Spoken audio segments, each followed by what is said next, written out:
Welcome to today's episode of the Blue White Breakdown, PennLive's Penn State football podcast. I'm Daniel Gallen, and we have a little bit of a different midweek episode for you.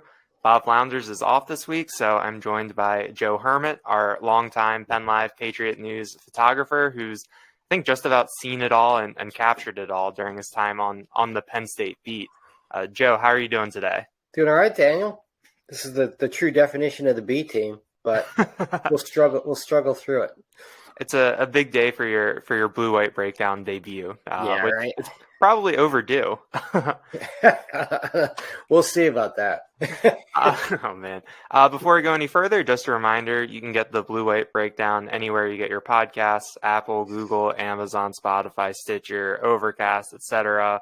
You can watch us on YouTube, and obviously, you can visit PennLive.com/Penn State football for all your coverage needs this spring and beyond. Speaking of our site, Joe uploaded a couple photo galleries from the Under Armour Next camp at Calvert Hall in Towson from last weekend. So I figured we could start there, talk about some of the things that we saw, some of the players that we saw. It was a cold day. It was a long day. Yeah. But Joe, what were some of your takeaways from getting to see these class of 22, 23, 24, 25 guys in that camp setting? Yeah, the Under Armour camp is pretty cool. I mean, I'm sure a lot of fans have heard about it, but they're not really familiar with it.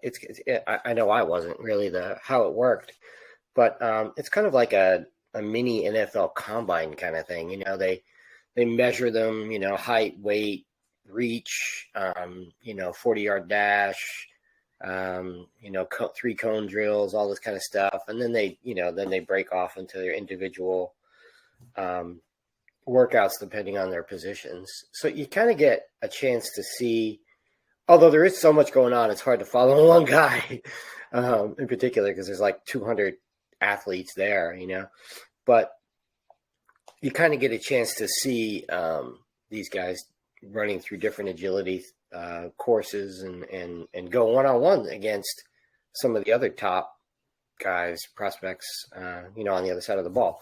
So I thought it was pretty interesting. And, I think one thing that really stood out to me, I mean, guys kind of like meet the eye test, so to speak, when you see them. And, boy, the offensive lineman that's committed to Penn State that you wrote about a couple times, the Anthony Donka, boy, he really looks the part. I mean, he's to me anyway. I mean, as physically imposing as as anyone that I can remember coming into Penn State. And he's still got another year before he's going to be even getting there, right?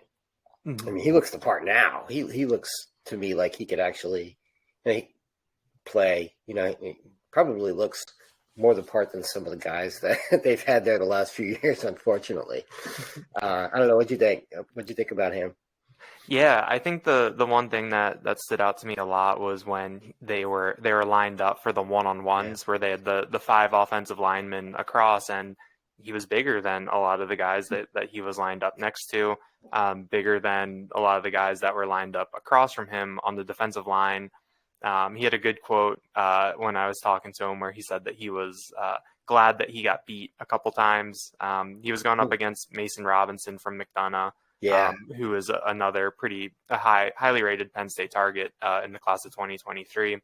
And Robinson got the best of him a couple times, but Donko had pretty good humor about it and said that he was glad he got beat because now he can go back and figure it out moving forward. But he definitely does look the part. I mean, standing next to him, he's listed at 6'5", 310, and I'm pretty bad at gauging heights, but just kind of from my 5'8" 3/4 perspective, I mean, he looked 6'5", he looked 310. The length was really there, and you can kind of see that there's something there for Penn State to mold. And you look at some of the guys that Penn State has in this class, especially the offensive linemen, it's kind of a lot of bigger bodied guys that you expect them to be able to come in and really mold and really develop.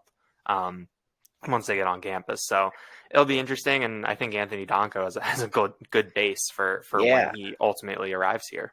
Yeah, and he's got the build as well. He's not just, I mean, the guys that are big, but he's big and athletic, and like he just looks the part, like going through the drills and he just looks like he knows what he's doing. He looks like, he's fluid. And I was impressed. I was really impressed by him.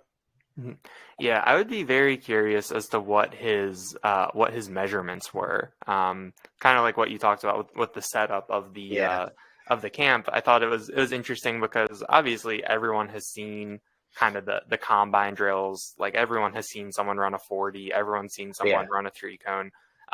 But at the NFL Combine, all of the measurement stuff happens behind the scenes, and they just give you those numbers. So the fact that they were doing it out in the open for us, and I think you captured this in your gallery pretty well, we're even measuring the hand size, the wingspan, the arm length, pretty much every single detail you could imagine with these guys. I think that I would be very curious as to where Donko kind of checked in terms of the length, wingspan, arm length, because when you're an offensive tackle, I mean, that's pretty important. You have to keep those guys out on the edge.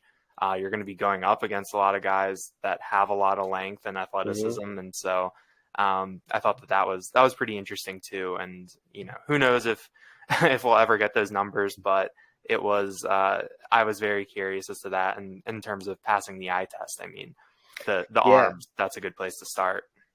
Yeah. Yeah. I mean, but someone that Penn State fans can certainly look forward to seeing on campus. I mean, it's certainly a spot that they traditionally haven't, done particularly well, especially the last few years. And hopefully this kid can come in and change that. Mm-hmm. Yeah, and speaking of looking the part, I think someone that stood out to us. There's not a lot of buzz for him in Penn State. I think he's probably looking at more SEC schools. Was Sydir Mitchell, defensive lineman from Bergen Catholic, 6'5", 350, 4-star in the composite. I think he's worth mentioning just because in that setting he really stood out. I mean, every time I looked up, he was going through a drill and moving very well for someone that size. And he looked like he knew what he was doing. He was, I mean, at times looked like a man amongst boys, which is saying a lot in a situation like that where, you've got the top prospects from the Mid-Atlantic region. He was always the first guy to run through the drills, which I think they planned it that way because it almost was like showing a lot of the other players that were behind him, like how to do it kind of thing, and he would just, the coach would be like, all right, we're going to do this. All right, you go first. And bam, he would just go through it, and then some other guys would go through and have to do it again because he was really impressive. He looked like he was already in college, he, like you said, like a 6'5", 350 or something like that. Yeah. It was just kind of, like the footwork too was just pretty amazing. Like I felt like he moved like someone who was maybe 250 pounds in terms of getting through the agility, getting around the edge. I was kind of surprised after the fact when I looked him up. I think 24/7 has him as a 3-star in their house rankings, and in the composite he was around 300. I think he might have been in the top 300. But I was kind of surprised by that because number 231 nationally in the composite. But he was someone where I was like, okay, like even if he doesn't end up at Penn State, even if Penn State doesn't even really factor into his recruitment, like this is someone I saw comes from a proven program like Bergen Catholic. I'm going to keep this name in mind moving forward. Yeah, he looked like, he looked like one of those SEC linemen, that you're watching the championship games, like just disrupting. But I know he's got offers from all over, and we'll probably end up down there. But he was really impressive. Definitely met the eye test, like we mentioned earlier. Mhm. One other guy who stood out that is a little bit newly relevant for Penn State fans, the offensive line MVP from DeMatha. I'm going to butcher the name. Um, Oluwatosin Babalade, I think. His Twitter handle is Big Tree, and they were calling him Tree. And I think that was pretty apt. He picked up a Penn State offer on Tuesday. He was the offensive line MVP at the Under Armour camp, 6'5", 296, 3-star in the composite. Obviously, that's probably going to go up. And the people running the camp spoke very highly of him. And so I think that's a name for Penn State fans to keep an eye on. Even though there's already 4 offensive linemen in the class right now. Yeah. Penn State, I think, is going to try to add as many as they can, especially someone coming from a program like DeMatha, where Penn State has had success, and that's a program that has really churned out guys who are ready for this level. I think that's someone who's worth watching. I don't know if he caught your eye at all, but that was just something I saw on Twitter yesterday that I think is definitely worth pointing out. I unfortunately I didn't really see a lot of him. I had a list of about, and I'm not even exaggerating here, like 75 guys. And you saw I had like a list taped to my camera. So I can kind of like, they had numbers and I was trying to like, okay, oh yeah, I need that guy. Yeah. So I was kind of moving around a lot. And I unfortunately didn't get to see a lot of him, but hey, you can never have enough offensive linemen, right? Yeah, you just gotta throw a bunch of darts at the board and hope one hits the bullseye, and then you're in good shape. Yeah. And then one last guy to talk about from last weekend, 5-star Emilio Agard from St. Joe's Prep. He tweeted that he'll be on campus this weekend. He's class of 2024. He visited for the whiteout last year. Number 22 player in the class of 2024. Penn State hasn't gotten a player out of St. Joe's Prep since John Reed, and obviously that's one of the top programs in the state. So I think that's a name to know. He was a defensive back MVP at the Under Armour camp. He was hard to miss, wearing an all red, bright red sweatsuit underneath his jersey and shorts. And he was someone too where he's only a sophomore, and you can just you could see the skills there. And obviously cornerback is a position where you can come in, and if you're athletic, you can play early and you can really make some things happen. 2 things. I had no idea he was only a sophomore. That's pretty stunning to me. I thought he was a senior just by the look of him. And second, you have to have a lot of confidence and swagger to pull off an outfit that like he was wearing. Maybe I'll try and throw up a photo in the video here to show everybody. All red, like bright red sweatpants, sweatshirt. Yeah. But he's another guy, just looks the part. He's tall, he's long. He's already a good size, but he'll be putting some weight on his frame. He's a little thin, but I'm not too thin, but he's got 2 more years, right? 3 more years to put more weight on, but very athletic, very long. And we'll be playing great competition throughout high school because that's a great league down there. And so, yeah, he's definitely a guy to keep an eye on. I think he also got away with wearing Nike cleats on the field. Did he really? I think his bright green cleats were Man, Nike. those cleats at the end. I mean, I know they were giving them away, but it's a good thing they were giving them away because, man, those things were ugly. I don't know. Maybe kids like those. I don't know. That's just, man. Oh, man. Yeah, I was, obviously I'm not the target, the target group that they're marketing those to. Sorry. It was interesting too because they were testing out some gear. So at the end of when each position group would finish, they'd pull aside a group of guys that they had wearing a certain type of cleats and kind of pull them on that. So it's one of those things where it's a symbiotic relationship where Under Armour can get some feedback, some R&D, and these kids can get some exposure. Yeah. But with Agard, he's going to be one to watch, kind of like you said. I mean, he's going to be playing great competition. Already looks the part. recently got offers from Notre Dame, Wisconsin, and Georgia. So that's going to be another national recruitment out of 17th and Girard in Philly. Big time. Big time. Yeah. So switching gears to right now, it's late Wednesday morning. Penn State has a practice later today. Dustin Hockensmith and I will talk about that later this week on another blue-white breakdown. But we've gotten to see Penn State practice twice so far this year. And obviously, I'm on the sideline. I'm kind of taking in the big picture of things. Obviously, that involves a lot of watching the quarterbacks right now because that's a pretty interesting thing. But, Joe, you can really focus in closely on individual players and seeing, guys at different positions going through drills as you kind of make your way through. So, who's kind of stood out to you when you're going back through your photos after practice or as you're shooting that, oh, wow, this guy looks physically imposing, or he's really doing something that stands out to you? Yeah, it's really interesting. Practice, I mean, we get to go to practice for about 15, 20 minutes when we're there. So, and the time that we're there is usually drill time. It's not when they're doing one-on-ones or anything like that. It's individual drills. And because of just the layout and everything, I'm usually concentrating more on offense than defense, just because of where they're located on the field and where we're allowed to go. But so I've seen a lot of the offense, and again,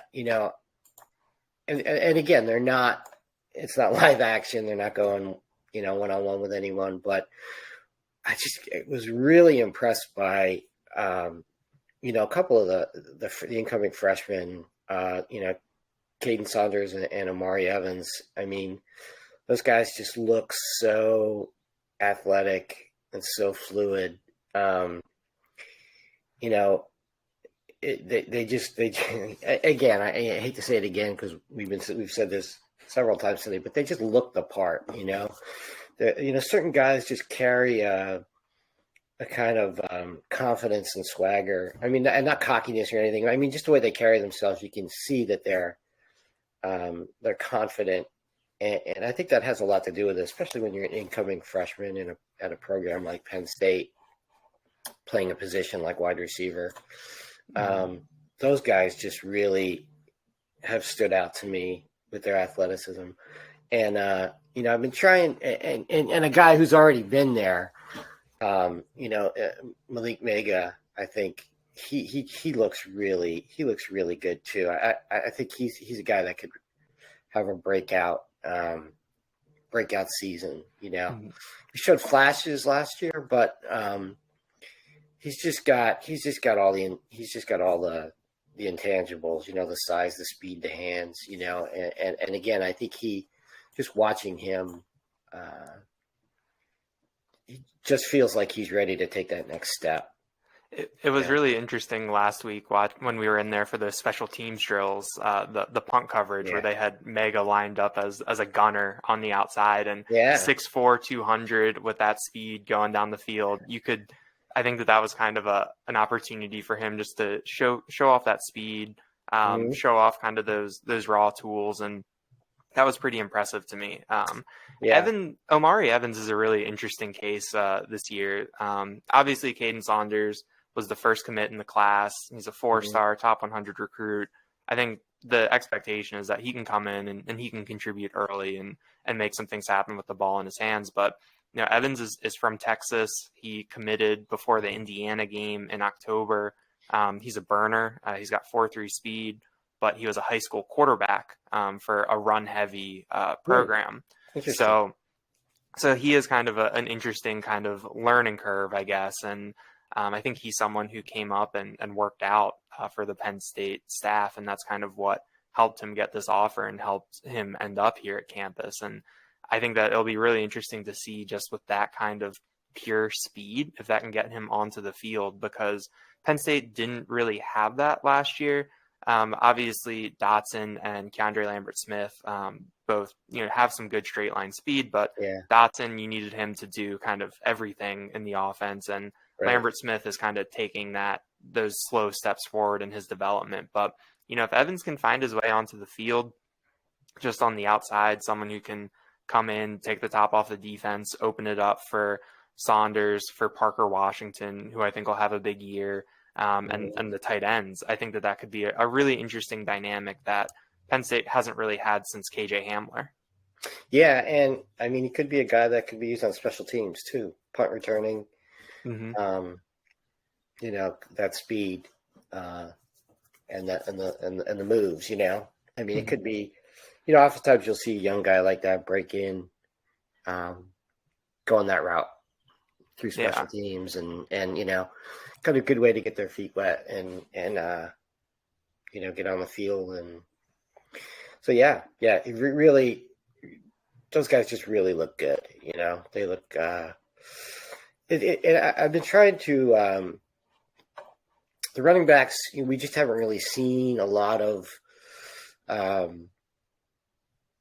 We've just seen some basic ball security drills and things like that. So it's been a little more difficult to get a read on Nick Singleton, but he's a guy that just looks. I can't wait to see him actually in live drills or. It's definitely like that season opener at Purdue can't come soon enough with some of these guys. Because I'm kind of looking forward to the blue-white game this year. Oh, true. I know a lot of people that are like, oh, I hate the blue-white game. Completely blanked on that. Yeah, that. But I mean, I'd like to see, because I think it's an opportunity for guys like this, like we're talking about, to show what they've got. Yeah, it'll be a chance for us to put kind of these 17 and 18-year-olds side by side with the 21, 22, 23-year-olds and kind of see where they... Or 24, 25-year-olds. Yeah. Oh, yeah. The 24-year-old quarterback. And kind of see where they really do stand up. So I think that's kind of the, blue-white game is, I think, 2 weeks from Saturday. Coming up, yeah. April 23rd. It's going to be a big day on the calendar. I'm actually looking forward to it.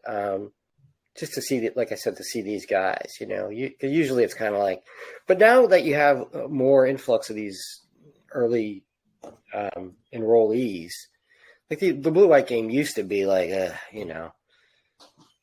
you'd see a lot of guys that you would never see again. But now, with these early enrollees and the younger guys playing earlier in their careers, you get a chance to see some of these guys, So I think it's I'm excited about it.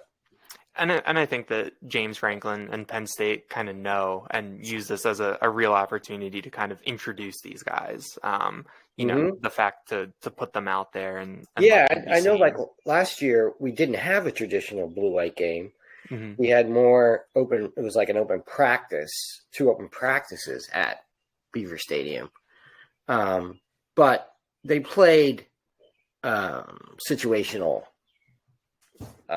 football where it wasn't the whole game, but offense, defense, and a couple of guys that were new to the system that really stood out last year to me were the Kings. Mm-hmm. They both, I was really impressed by both of those guys last year in that format, and those are 2 guys that I think maybe they give them a chance to step up in real games, Yeah, I think both of them are going to be guys that are going to have the opportunity to start this year. I mean, Kobe King is competing with Tyler Elsdon for that middle linebacker spot. Yeah. And then you have to replace Tariq Castro-Fields, and that's Johnny Dixon, Kalen King, opposite Joey Porter Jr. And it's a thing, too, where I think maybe not as much with linebacker because of how kind of deliberate Penn State seems to be with how and when they play guys at that spot. But we really saw them rotate through cornerbacks last year. So I think we're going to see a lot of Kalen King this year and Kobe King. And, I think we've heard so many great things about Kalen King that it is going to be really interesting to see what Kobe King can do, what he can bring to the table and how he stacks up in kind of that blue-white game environment. And so, to wrap up now, let's let's talk about you. Let's talk about some of those Me? photos that we've got behind you, and kind of Like, get out of the way. Everybody wants to look at that, not me. And that. some good Saquon. Yeah. Like I guess just kind of to do like a 10,000-foot view of being a photographer and covering Penn State for so long. What are some of your favorite memories from these past couple of years of shooting games? Obviously, last year we had snow game at Michigan State. Yeah. Kind of a weird, really cool environment at Iowa.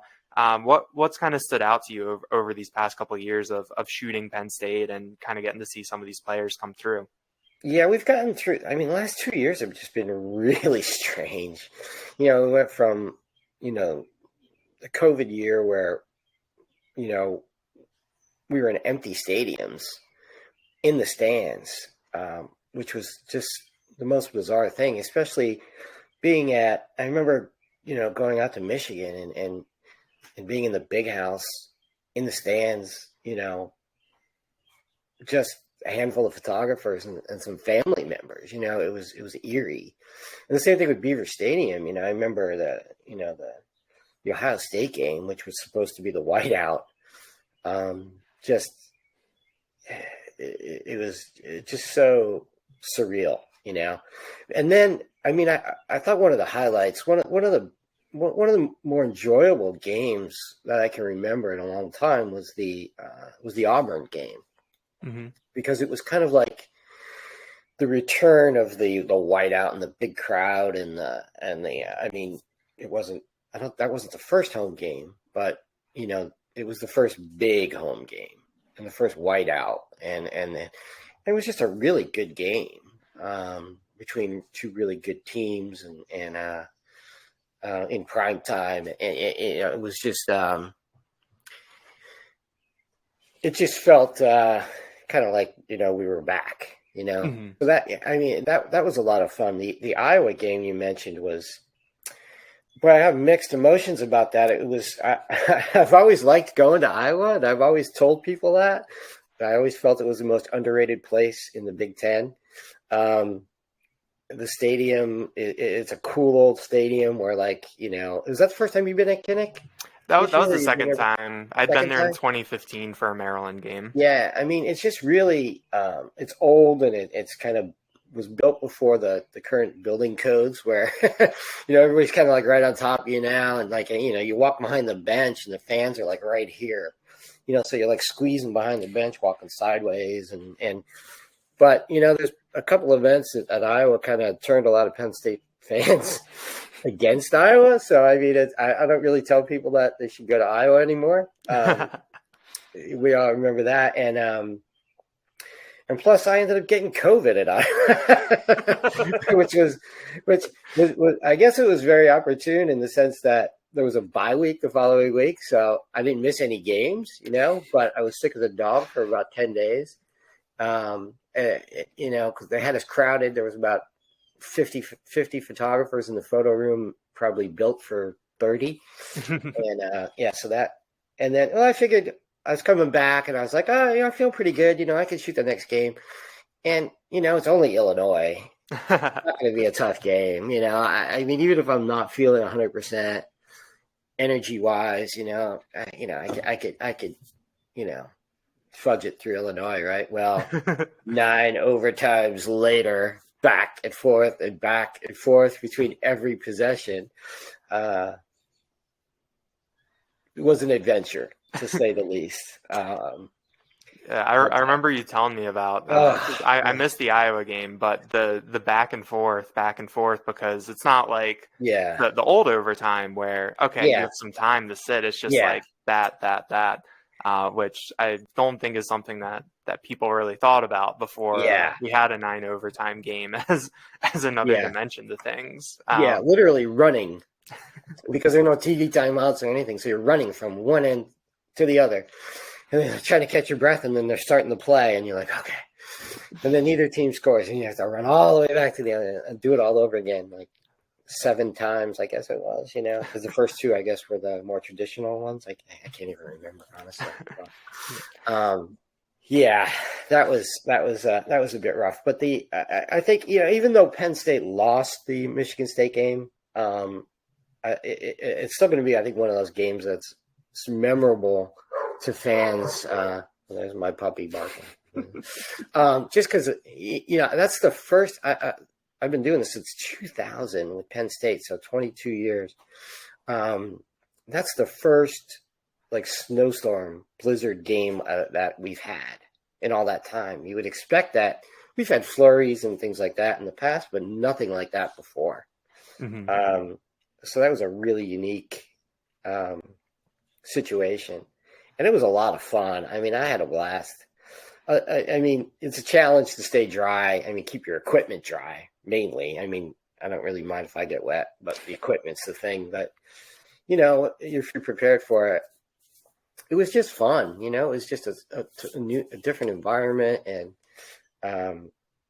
it was just it was like a party out there. Like people. Well, of course, Michigan State won, but so it wasn't but it was just a really cool environment. You could always count on Michigan State for some kind of weather, because in 20 years, I guess I've been there like 10 or 11 times, and I've never had just a regular, like, normal sunny day or cloudy day even. It's always either raining or freezing rain or snowstorm this time or something. It's like the worst weather in the Big Ten. There's always something that's going to happen when you're at Michigan State, for better or worse. And not good. It's usually not good. Oh man. Well, thanks for coming on today, Joe. It was great to change it up, and I hope all of our Blue White Breakdown listeners appreciated it.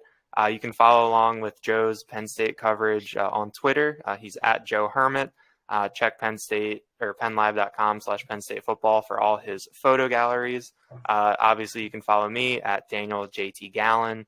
You can subscribe to the Blue White Breakdown on Apple, Google, Amazon, Stitcher, Spotify, etc., wherever you get your podcasts. And I'll be back later with Dustin Hockensmith for another episode this week. And for Joe and Mojo, we'll talk to you guys soon. He needs to go out.